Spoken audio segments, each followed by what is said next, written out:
Come a little closer. That's it. The fire is warm enough tonight. And I want to tell you about a man who trusted numbers more than stories. A land surveyor, quiet sort of fellow. Steady hands, careful eyes. The kind of man who believed that if a thing could be seen, it could be measured. And if it could be measured, it could be understood. Now, I don't know exactly what happened to him in those mountains. I don't know if the fog played tricks on his mind. I don't know if the cold did something strange to his memory. And I surely don't know whether there are places in this world that keep their own secrets, no matter how carefully a man walks through them. But I remember this story because the man who told it never once asked me to believe him. He only asked me one thing. He looked at me with the most tired eyes I've ever seen in a grown man, and he said, "Have you ever heard of a mountain taking time from somebody?" I never forgot that. His name was Elias Mercer, and before that morning, Elias Mercer was not a man given to mystery. He was in his early 50s when I knew him best. Lean, reserved, a little stooped through the shoulders from years of field work and hauling gear where trucks couldn't go. He had the sort of face that weather writes on slowly. Nothing theatrical about him, nothing restless. If you met him in town, you would have remembered him for being polite and not much else. He drank his coffee black. He sharpened his pencils with a pocket knife. He folded maps so neatly they looked ironed, and he wore the same wristwatch every day. Not because it was expensive, it wasn't. Just a plain watch with a scratched crystal and a dark leather band gone soft with age. But Elias trusted that watch, trusted it the way some men trust a prayer they've been saying since childhood. He checked it the way other people check the weather. A glance, a small nod, then on with the day. That was his way. Routine held the world together. He had worked survey lines for years. Remote tracts, old property boundaries, mountain routes where stone markers had been set long before most folks living nearby had been born. He knew how to walk rough ground without wasting motion, knew how to read a slope, knew how sound changed in weather, knew how long it should take a man to move from one point to the next. That matters, because if this story had belonged to some reckless young fellow chasing trouble in the woods, I don't believe it would have stayed with me this long. But Elias was not chasing anything. He was going to work. That morning began in early autumn, the season when the air turns thin and sharp before sunrise. The trees were still mostly green, but the edges had begun to fade. A little yellow here, a little rust there. The kind of morning that looks honest, cold, yes, but honest. He had been assigned a short field circuit near an old mountain basin people around there called Calder Pass. Not much of a pass by grand standards, more of a stony cut between ridges, with a shallow basin below and a long slope of pine and granite leading down toward lower timber. He had worked near there before, not that exact line, but close enough to know the ground would be slow, not dangerous. He expected a plain day. Start before dawn. Reach the first reference point at first light. Confirm 2 old markers. Record the line. Hop back down before noon. Simple. He packed light. Field book, pencils, compass, measuring gear, canteen, lunch wrapped in wax paper. He drove as far as the track allowed, parked, and began walking while the sky was still the color of old ash. By the time the first pale light touched the upper ridge, he was already moving steadily over broken stone. He made his first notes just after dawn. Distance, bearing, condition of the ground. Nothing unusual, nothing poetic. That was another thing about Elias. He did not write like a dreamer. His notebook was all practical language, Short lines, clear numbers, no nonsense. And if the story had ended there, it would have been the sort of morning he forgot before supper. But the mountain changed before the light fully settled. Not all at once, that is important. The strangeness did not begin with a flash. No great thunder, no impossible shadow passing overhead. It began small enough for a practical man to ignore. The basin started gathering fog. That part alone was no miracle. Cold places do that. Low ground collects things, mist, silence, bad feelings. Elias saw the whiteness begin to gather between the trees and along the stone the way breath gathers on glass. He made note of it, likely expected it to burn off. But as he descended toward the basin floor, he noticed something else. The sound was changing. At first he could still hear the usual things. A distant bird, the small clatter of loose rock under his boots, a little movement in the branches above him. Then one by one those sounds seemed to withdraw. Not stop all at once, just go away.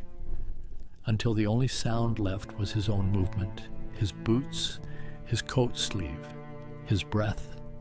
Now, if you've spent enough time outdoors, you know the woods do grow quiet from time to time. Animals hush for weather. Birds fall, still for predators. Wind shifts. Cloud cover changes the whole feeling of a place. There are ordinary reasons for silence, and Elias knew them all. So, when the basin seemed to hold its breath, he did what sensible men do. He blamed the weather. Then he checked his watch. Just after 6:30. Still fine. Still within the day. He kept walking. The fog thickened lower than he liked.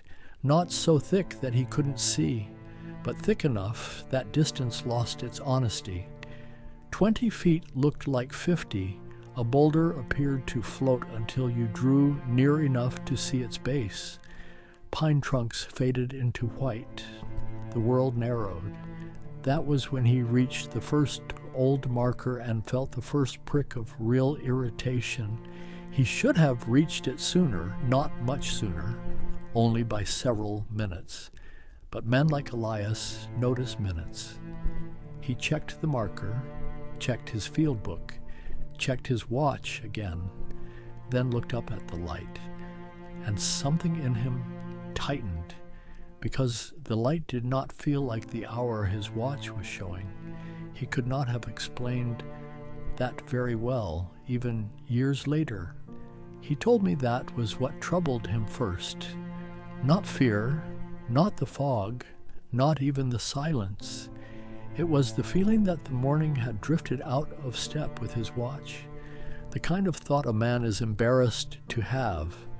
So he did what he always did. He made another note, adjusted his route, moved on. He later told me that this was the point where he should have turned back, not because he believed danger was coming, only because the place no longer felt precise. And Elias Mercer did not like imprecision, but he didn't turn back. Most men don't, not when the job is nearly done, not when there is no obvious reason to stop, and not when pride whispers that you're being foolish. So he went on toward the second point, down over a shelf of damp stone, past a twisted pine growing out of a crack in the granite, into the thicker part of the basin. He remembered those details clearly. The tree, the wet stone, the smell of cold earth. He remembered touching the strap on his watch to settle it against his wrist. He remembered clearing his throat just to hear a human sound. And then he noticed a light. Now listen carefully. He did not say a beam. He did not say a lantern. He did not say a machine in the sky. He said only this: there was a pale light where no light ought to have been. That was how he put it. A pale light, too soft to be the sun, too still to be a man moving with a lamp, and too deep inside the fog to belong anywhere sensible. He saw it against stone, or thought he did. A shape of brightness more than a shape of object. He stopped walking, looked once, then again. It did not flare, did not rush, did not behave dramatically. It simply remained. Faint, present, wrong. He checked his watch again. He would later remember doing that. Remember the motion of his hand. Remember the cool band against his skin. But he could never remember what time he saw. And that, my dear friend, was where the story broke. That was the seam in it. The place where memory stopped behaving like memory. He remembered stepping toward the light, one boot onto wet stone, the fog shifting a little, his fingers brushing the edge of his field book. And after that, nothing he trusted. Not a chase, not a fall, not a cry, not some wild, theatrical blankness. Just absence. Like pages torn carefully from the middle of a book. And the next thing he knew for certain, he was lower on the slope. Not at the second marker, not where he meant to be. Lower. Standing near a cluster of brush above the return trail, the fog was thinning. The sun was higher, far higher, and his heart was beating hard, though he did not remember climbing.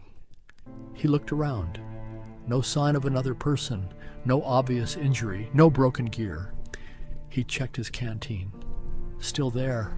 Compass. Still there. Field book. Still there. And then he looked at his watch. 10:48. He stared at it long enough to wonder if it had stopped and started again. But the second hand was moving smoothly, calm as you please. 10:48. He should have been halfway back to the truck by then. Instead, he was standing on the slope with hours gone from his life, as cleanly as if someone had lifted them away. He turned himself in a full circle, trying to make sense of the ground, trying to match what he could see with what he remembered. But memory had become a ragged thing. He knew the basin was above him. He knew he had gone down into it. He knew he had seen something in the fog. And he knew that the time between those facts was missing. Not fuzzy, not dreamlike, missing. There is a difference. He made his way back down the trail in a state he described to me as ashamed confusion. Not panic, ashamed confusion. He said that because the first thing a rational man does in a moment like that is accuse himself. You forgot something. You wandered. You dozed standing up somehow. You misread the watch. You imagined the whole business because of cold and hunger and poor light. So he argued with himself all the way down the mountain. By the time he reached the truck, it was just before 11:30. The truck clock agreed. The sun agreed. The length of the morning agreed. Only Elias did not. He sat behind the wheel for a long time before starting the engine. Then he took out his field book. That was when the story truly lodged in him. Not on the mountain, not in the fog, not with the light, with the notebook. He opened it to the last clean notes he clearly remembered writing. The early entries were just what he expected. Times, bearings, marker conditions, short and neat. Then, farther down the page, between two notes he knew he had made that morning, there was another entry in his own handwriting, careful, straight, uneventful to look at. And because it looked so ordinary, it frightened him more than anything else. The entry read, 8:13 a.m., West Stone warm, no wind, light present in fog. He stared at it for so long his eyes watered. He knew the hand was his, knew the pressure of the pencil was his, knew the shape of the letters, the narrow loop in the G, the clipped T, all his. But he did not remember writing those words. There was one more thing. In the page margin, pressed harder than the rest, as if written by a hand less steady than usual, were two more words. Not sunlight, that was all. not sunlight. I can still hear the way he said those words when he told me, softly, as if saying them too loudly might call something back. Now a man can doubt a feeling. He can doubt a glimpse. He can doubt a memory interrupted by stress. But it is harder for a man to doubt his own handwriting, especially when it records a moment he cannot enter, even in memory. Elias did what practical men do when they cannot bear uncertainty. He investigated himself. He checked the watch against another clock. It kept proper time. He checked the route in his head again and again. No clean answer. He examined his boots for signs of a fall. Nothing unusual. No torn cloth. No blood. No bruise worthy of those missing hours. He even returned to the page later that evening under a brighter lamp, hoping he might suddenly remember the act of writing. Nothing. He recognized the marks, not the moment, not the hand that made them. For 3 days he told no one, went through his habits, ate his meals, cleaned his tools, slept badly, woke often, checked the watch in the dark, then checked it again. The ordinary world remained ordinary, which is sometimes the loneliest part of such a thing. If the whole world breaks, at least a man knows where he stands. But when only one morning slips loose, everything else can go on looking perfectly normal. That is harder, because then the burden belongs to memory alone. After a few days, Elias went back over the field calculations and discovered one more detail that disturbed him. According to the notes on that page, the entry marked 813 placed him farther into the basin than he believed he had ever reached.